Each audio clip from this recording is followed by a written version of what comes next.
Often I'm asked about the renewal process and what it should look like. It's an interesting thing that clients think that if they have multiple brokers shopping for them, they will find a better deal. Let me explain to you why this is not a good practice for you.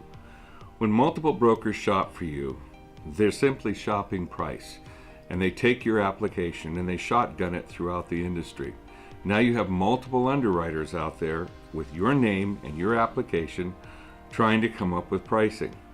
One of the very worst things that I hear when I do go talk to an underwriter is, "Oh yes, I know them." That means that they've looked at your application multiple times before, they've never won your business, and they're not going to take the time this time to look at it seriously. The right broker should be able to tell you the right carriers that you should talk to.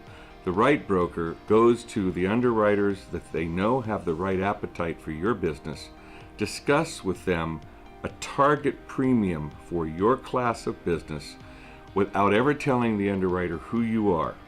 Remember this, that a broker is like your purchasing agent. They work for you. Brokers should not be salesmen out there trying to sell you insurance. Your broker should be your risk manager trying to sell your risk to the right underwriter.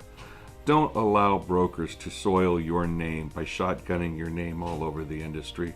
Make sure you have the right broker working for you, and then have them take your risk to the market and get you the right deal.